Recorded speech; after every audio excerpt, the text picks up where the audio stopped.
Hello बच्चों, good morning. Standard senior KG, subject Hindi. बच्चों, अगर आपको हिंदी भाषा पढ़नी और लिखनी सीखनी है तो आपको क्या करना है? सबसे पहले उसके वर्णों को सीखना होगा। हिंदी वर्णमाला में कई सारे वर्ण आते हैं और उनको दो भागों में विभाजित किया गया है, स्वर और व्यंजन।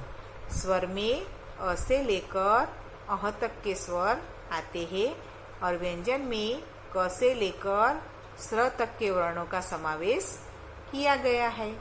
हम सबसे पहले स्वर लिखने का अभ्यास करेंगे। तो मैंने आपको जो दो वीडियो भेजे थे उसमें अ और आ स्वर की लिखावट मैंने आपको सिखाई है। तो आपको उसी प्रकार से उसमें से देखकर एक किताब में दोनों स्वरों को लिखने की प्रैक्टिस करनी है और उसके बाद आपको वो दोनों स्वर नोटबुक में भी लिखने हैं। जैसे मैंने वीडियो में भेजा है उसमें से देख कर आपको ये दोनों स्वर लिखने की प्रैक्टिस करनी है। तो इस किताब में क्या है, जो पहली लाइन दी है सभी में वो डॉट करके दिए हुए हैं सभी स्वर। तो आपको पहले वो लाइन लिखने की प्रैक्टिस करनी है। वो लाइन कंप्लीट हो जाए उसके बाद आपको नीचे की लाइनें में लिखना है। पहले ये 3 लाइनें आपको कंप्लीट कर देनी है, फिर बाकी में गृह कार्य यानी कि होमवर्क में भी ऐसे ही आपको ये तीनों लाइनें लिखकर कंप्लीट करनी है। उसके बाद आपको ये दोनों स्वरों को नोटबुक में लिखकर उसकी प्रैक्टिस करनी है। मैंने आपको जिस प्रकार से सिखाया था उसी प्रकार नोटबुक में लाइन खींचनी है, यानी कि सीधी लाइन बनाकर उसके अंदर ये स्वरों को लिखना है। अब हम अ और आ इन दोनों स्वरों को उसी प्रकार से लिखेंगे और उसके बाद जो आगे के स्वर है उसका अभ्यास आज हम करेंगे। तो आ के बाद कौन सा स्वर आता है बच्चों? ई। कौन सा स्वर आता है? ई। इसे छोटी ई कहा जाता है। उससे कौन कौन से नाम होते हैं? ई से इमली, फिर ई से स्त्री, ई से इडली। समझ में आया बच्चों?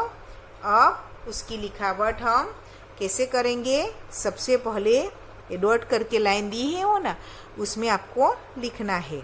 तो सबसे पहले ये छोटी वाली डंडी है ना, ऐसी इतनी वो करनी है, फिर इस तरफ ले जाना है, वापस मोड़कर इस तरफ लाना है, फिर वापस मोड़कर ऐसे पीछे की ओर ले गए और एक गोल बनाकर नीचे। समझ में आ गया? और ऊपर सिरो रेखा। फिर से दूसरा देखिए आप, यहाँ पर ये डंडी बनाई, इसे गोल करके इस तरफ, ऐसे गोल करके ऐसे पीछे, फिर इस तरह से, और ऊपर ये जो हम लगाते हैं उसे क्या कहते हैं? सिरो रेखा। उसी प्रकार से आपको ये सभी लाइनें कंप्लीट करनी है। समझ में आ गया बच्चों? इसे क्या कहते हैं? छोटी ई। क्या कहते हैं? छोटी ई। उसके बाद क्या आता है? छोटी ई के बाद बड़ी ई, यानी उसका उच्चारण होता है ई और इसका क्या होगा? ई। तो यहाँ देखिए कौन कौन से चित्र दिए हैं। ई से ईद। ईद क्या होता है? एक फेस्टिवल का नाम है। ई से ईख। ईख यानी कि शिरडी, गन्ना कहते हैं ना वो। फिर ई से ईश्वर। ईश्वर यानी कि भगवान। अब इसकी लिखावट भी हम देखेंगे। सबसे पहले जैसे हमने ई लिखा उसी प्रकार से आपको ये लिखना है। ऐसे करके, ऐसे करके, ऐसे, फिर वापस ऐसे, ऊपर सिरो रेखा। सिर्फ बड़ी वाली ई में क्या लिखना है ज़्यादा? ए ऊपर रेप लगाना होता है। ये हो गई बड़ी ई। ये छोटी ई और ये बड़ी ई। एक बार फिर से देखिए, डंडी, फिर ऐसे इस तरफ, वापस ऐसे, ऐसे करके गोल, फिर ऊपर सीरो रेखा और ऊपर ये रेफ। इस प्रकार से आपको ये सभी लाइनें लिखना है। इसे एक, इसे एक, इस प्रकार बोलते जाना है और लिखते जाना है। ये सभी लाइनें इसी प्रकार आपको कंप्लीट करनी है। अब हम ये दोनों स्वर नोटबुक में किस प्रकार से लिखने हैं वो सीखेंगे। तो ध्यान से देखिए बच्चों, आपको क्या करना है। सबसे पहले ऐसे जो मैंने लाइन खींची है ऐसे आपको ये लाइन बना देनी है। कितने बॉक्स बनाने हैं? 1, 2, 3 और 4। 2 लाइन में आपको छोटी लिखनी है और 2 लाइन में बड़ी। तो सबसे पहले कैसे लिखेंगे ध्यान से देखिए। ऐसे करके ये डंडी बनाई, फिर इस तरफ ले गए, वापस इस तरफ और ऐसे करके ऐसे, और ये सीरो रेखा।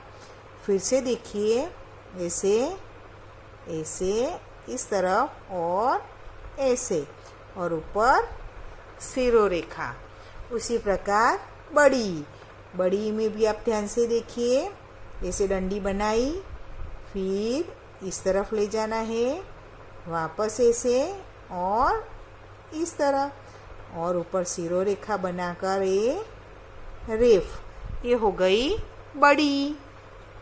यहाँ देखिए, ऐसे करके इस तरफ, फिर वापस इस तरफ और ऐसे, और ऊपर रेफ। ये हो गई बड़ी ई। इसी प्रकार आपको ये पूरी लाइन कंप्लीट करनी है। जैसे कि नीचे लिखते जाना है। ये ई, ऐसे ई। समझ में आया? और उसका उच्चारण भी करते जाना है। तो इस प्रकार ये पूरा पेज लिखकर कंप्लीट करना है। आपको नोटबुक में लिखने में थोड़ी परेशानी होगी क्योंकि यहाँ जगह बहुत कम है। ये जो छोटी वाली लाइन है उसमें आपको लिखना है और बड़ी वाली लाइन है उसमें उसको आपको छोड़ देना है। फिर से छोटी वाली लाइन में लिखना है, बड़ी वाली लाइन छोड़ देनी है। ये छोटी वाली लाइन में ही आपको वर्ण लिखने हैं। तो यह जगह कम है इसलिए आपको धीरे धीरे लिखने की प्रैक्टिस करनी होगी। वर्ण लिखते समय आपको ये लाइन के बाहर जाने चाहिए नहीं। ये रेप हो, मात्रा हो, वो आप ऊपर लाइन के बाहर लिख सकते हैं, लेकिन वर्ण लाइन के अंदर ही रहना चाहिए। इसके आपको सावधानी रखनी होगी कि यह बाहर जाना चाहिए नहीं। इस प्रकार आपको छोटी और बड़ी की प्रैक्टिस नोटबुक में लिखने की करनी है। तो ये पूरा पेज होमवर्क में आपको लिखकर कंप्लीट करना है। अब हम अगले वीडियो में मिलेंगे। गुड बाय बच्चों।